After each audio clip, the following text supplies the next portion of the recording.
Hello, and welcome to Get Sleepy, the podcast where we listen, we relax, and we get sleepy. My name's Tom, and I'm your host. Thanks so much for being here. Tonight, Marcellus is going to read us a sleepy retelling of The Nightingale by Hans Christian Andersen. In this classic fairy tale, a king finds the most exquisite music may come from the beauty of nature, and that the greatest gift of art is sometimes humbly given. So, let's settle in now for tonight's story and prepare for a rejuvenating sleep. You may need a little extra help to let go of niggling thoughts that often play on our minds at night. I know I'm certainly someone in that boat. So, take some deep breaths to just set your intentions towards slowing down and releasing excess energy.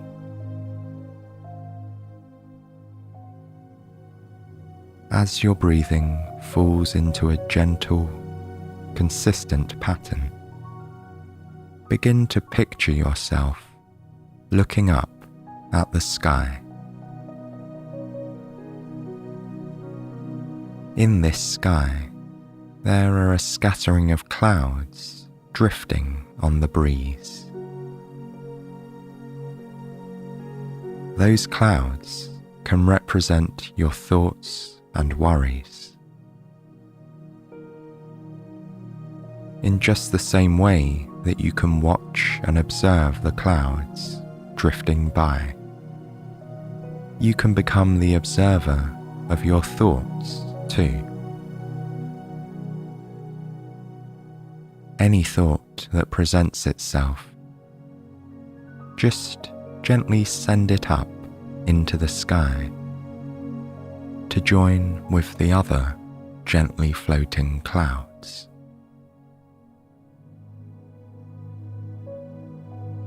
Way up there in the sky, the clouds may sometimes become densely packed together, especially when the mind is filled with thoughts and worries. But no matter how overcast the sky becomes, those clouds will eventually part, and the breeze will disperse them and carry them away.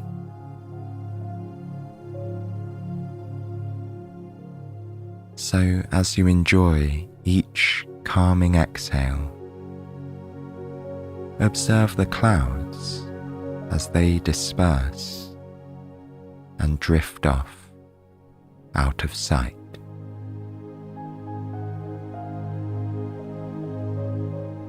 With the clouds clearing more and more, the deep, radiant blue of the sky fills the scene above, and you sense the warming touch of the sun glowing over your skin. You can simply focus on relaxation and rest as you listen along to Marcellus telling us this classic story tonight. You can drift off into dreamland anytime. We begin long ago in a faraway fairy tale world.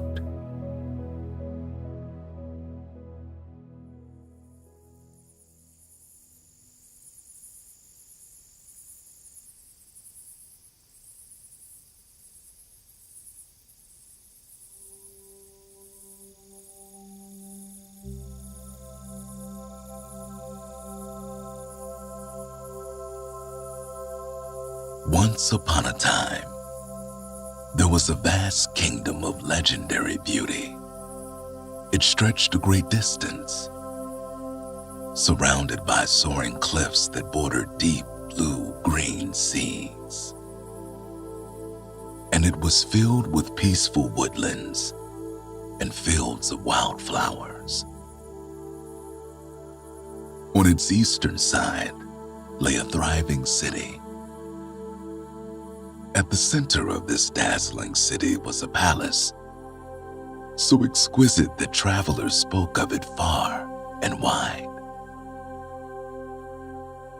Everyone who lived in the kingdom felt very fortunate, because they were sure they had the best of everything the world had to offer. The majestic palace was decorated at every turn with richly embroidered tapestries, gleaming marble, and the finest gold and silver finishes. The king and his court led a merry existence there, taking long walks in this beautiful palace gardens by day and feasting in the glistening ballroom each night. The king himself was perhaps a bit haughty,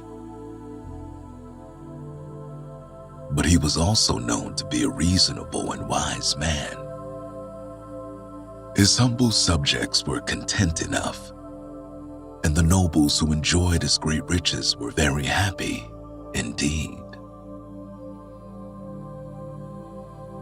One fine spring day, the king suggested that all the lords and ladies of the court should take a picnic into the woods.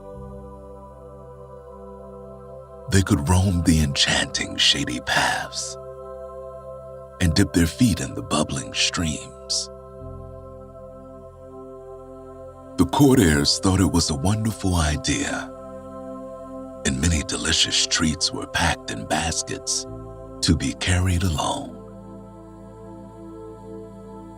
Having spent most of their time in the carefully tended castle gardens, the lords and ladies were delighted by the charms of the woodland. As they passed under swaying branches, through rustling leaves, and next to sparkling streams and waterfalls, they marveled at the sights and sounds of the forest. The group of merrymakers had been walking for a time when, suddenly, they all stopped in their tracks. A sweet melody drifted through the trees above their heads. It was lighter than the ringing of a silver bell and far more beautiful. What is making this glorious song? They all wondered. Everyone could hear that it must be coming from a bird. But they had never heard bird song this lovely and didn't know where the bird was hidden. But then, one of the servant girls pointed to a place above their heads. "Look up there. It's a nightingale," she said. Perched up high on a branch was a rather unremarkable-looking brown bird. It was not at all surprising that the nobles hadn't seen it, because it blended right into the colors of the forest. "Surely not," said the king. "That bird looks quite ordinary." As if in response, the small bird trilled another lovely stream of notes, and everyone in the court was amazed. It was the loveliest music they'd ever heard. "This creature is a marvel. I must have them sing at my court," the king said. "Look here, Nightingale," he continued, turning to the bird. "As the king, I demand you perform for us this evening. Will you come to the palace?" The nightingale ceased his singing and nodded his head graciously. The forest is really the best place to hear my music. However, it is my honor to sing for you at the court if you wish, Your Highness. Having said this, the little bird hopped down from his place atop the tree and landed lightly on the shoulder of the servant girl. The group of lords and ladies was now very excited to prepare for the evening's festivities, because they all were in great anticipation of the entertainment. Further exploration of the forest was quickly forgotten, and the company turned toward the palace to make their way home, talking the entire way about what they would wear to dinner that night. When evening fell, the great ballroom in the castle was prepared. Every table was laden with rich cheeses and freshly baked breads. There were exotic fruits and delicately prepared vegetables that had come straight from the castle garden. The company was even more dazzling. Ladies wore their finest silks and velvets in all colors of the rainbow. They dripped with pearls and their hands sparkled with twinkling jewels. All the aristocrats were on their best behavior because they were very much looking forward to hearing more music from the magical nightingale they found in the forest. When the lavish dinner had been served, a hush fell over the room. The king's lord-in-waiting walked in, wearing his finest attire. The nightingale was perched on his arm, looking very simple and modest amid the elegant ballroom and the lavishly dressed people of the court. Still, the little bird was not self-conscious. The Lord set him on a velvet-colored pillow that had been placed in the middle of the room, where he faced the people of the court. Then he sang, and oh, what music he made! It was not a tune anyone had heard before. Still, it was familiar. This melody was like the whisper of the grass in the breeze and the rustling of the wind through the forest. It was a song full of golden sunrises and orange sunsets and the waves at the cliffs. Nobody can say exactly how long the nightingale serenaded the court, but it was late in the night when he finally trilled his final melody. The lords and ladies were still hanging on every note with bated breath. For a moment after the nightingale finished, the audience sat in utter silence. There was hardly a dry eye in the room. Then the guests broke into wild applause. The king nodded at the bird with an approving look and said, "Nightingale, your song is the most beautiful music we have heard. It must grace the court every night. I command you to stay with us, where all the finest treasures of the kingdom belong." The nightingale could not refuse a king, and so it was that he complied and stayed at court. As the days continued, he was no longer allowed to return to the forest. In fact, he never ventured past the edge of the well-kept gardens, and his song was now heard only at night while the nobles were feasting. Weeks passed, and the nightingale's evening concerts got shorter.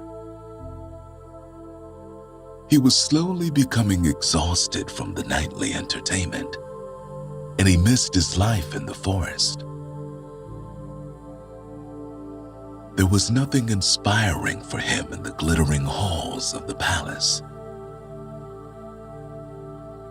The king was displeased at his lack of stamina, and the lords and ladies began to take the little brown bird for granted, complaining that the nightly concerts were not good enough. One day, the king summoned the best clockmaker in the city and gave him a special task. "I need you to make a mechanical nightingale that will sing all the time," the king ordered. "No expense shall be spared. The artificial bird will be far finer than the real one. Make it from gold and encrust it with the finest jewels. People will speak of our glittering songbird far and wide." The clockmaker was eager to prove himself to the king. Being a very clever engineer, he was able to build the bird in a month's time, fitting it with the most extravagant materials. When the device was ready, the clockmaker was summoned to the court to show the king what he had made. He brought the mechanical bird in a beautiful, gilded cage and was given an audience in the throne room. He opened the cage and, bowing low, he produced a small jeweled key and inserted it into the bird's neck, winding it slowly. When he removed the key, the sparkling bird sprang to life and lifted its wings. It opened its tiny metal beak, and the notes of a glorious waltz poured out. The people in the king's throne room were delighted with this clever bird. They clapped their hands when the song was over and requested an encore. Over and over and over, the clockmaker wound the bird and made it sing. Its precious stones dazzled the eye, and the music charmed the court airs. The king was very pleased. He gave the clockmaker a chest of precious coins and sent him on his way, keeping the marvelous gilded bird to entertain him. That evening, the king requested that both the mechanical bird and the little brown nightingale grace the banquet in the ballroom. "The only thing better than having one bird to serenade us is having two," he said. When the nobles had finished their meal, the lord-in-waiting appeared with the gilded cage of the mechanical bird in his left hand and with the somber little nightingale perched on his right hand. A hush fell over the room as he set down the cage on a pedestal. He held up his right hand over the brown nightingale's velvet pillow, and the bird fluttered onto it and prepared to perform.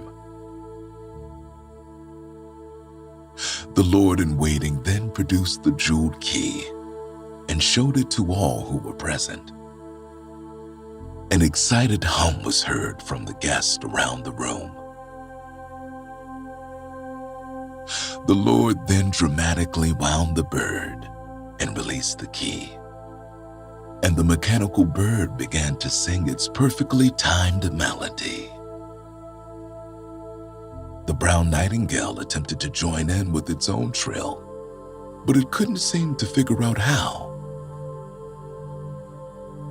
It was not that the automated bird was unpredictable. In fact, it was quite the opposite. It emitted perfectly timed, pretty waltzes. The problem was that the real nightingale did not sing such precious, measured songs. The sounds of the forest and the ocean did not harmonize with those of the artificial bird,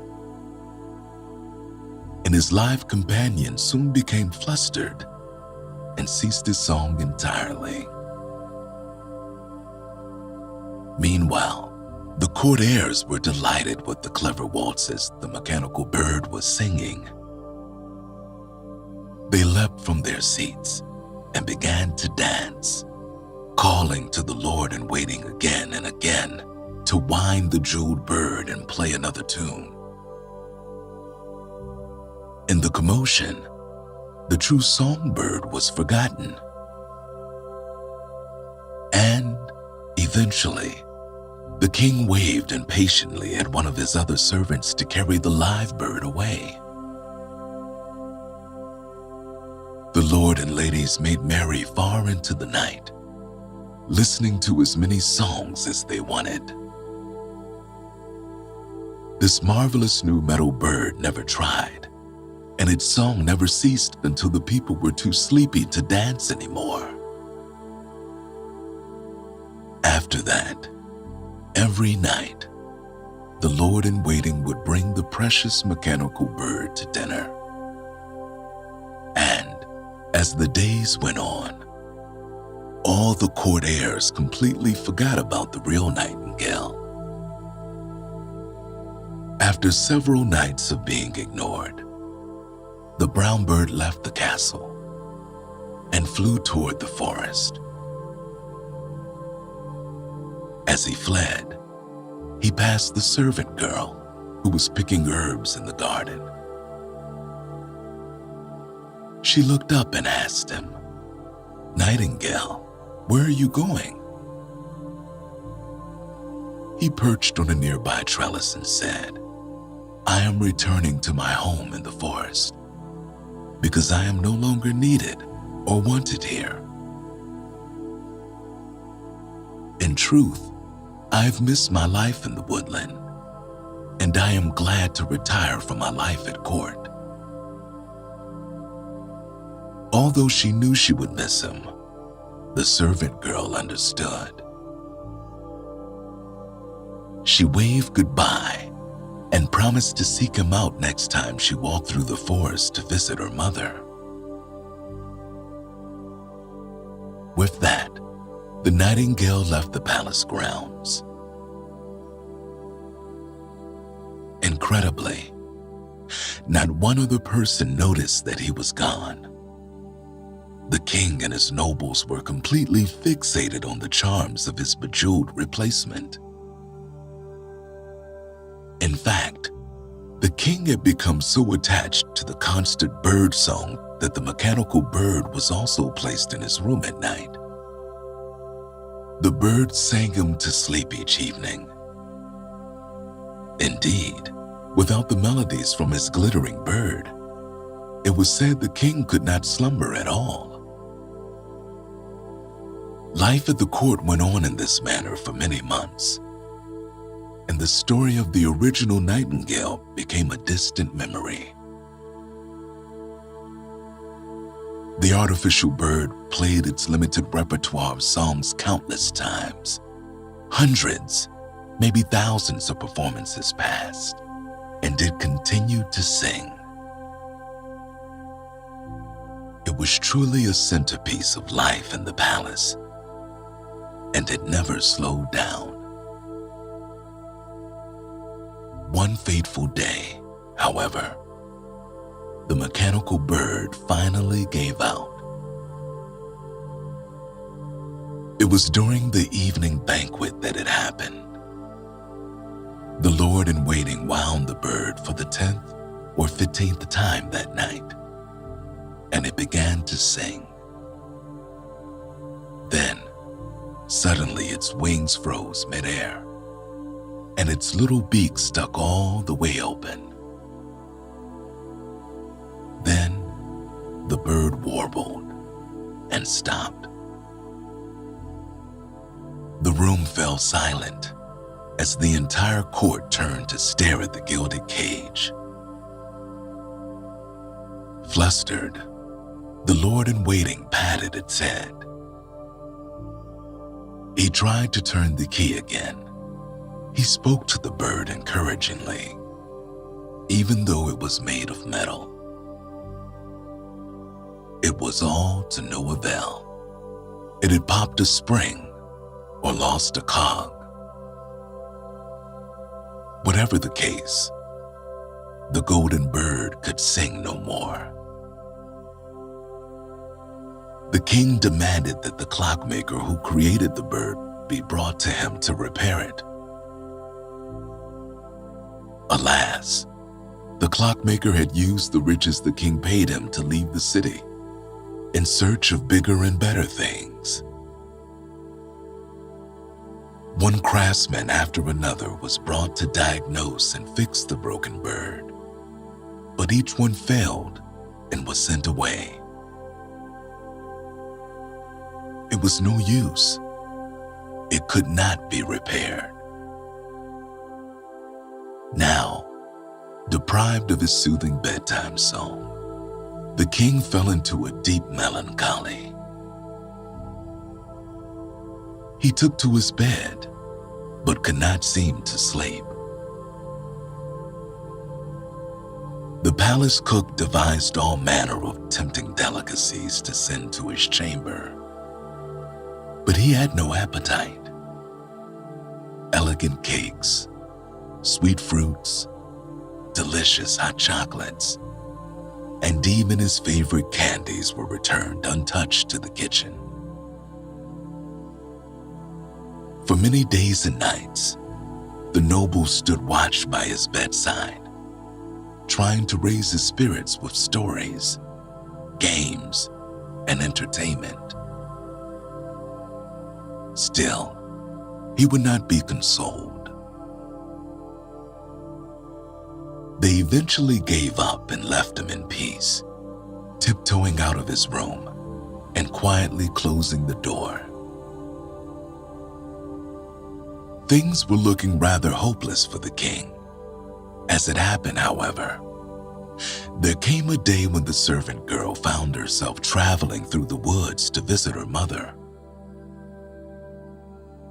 On the way home, she was delighted to hear the familiar strains of Nightingale's song coming down through the trees.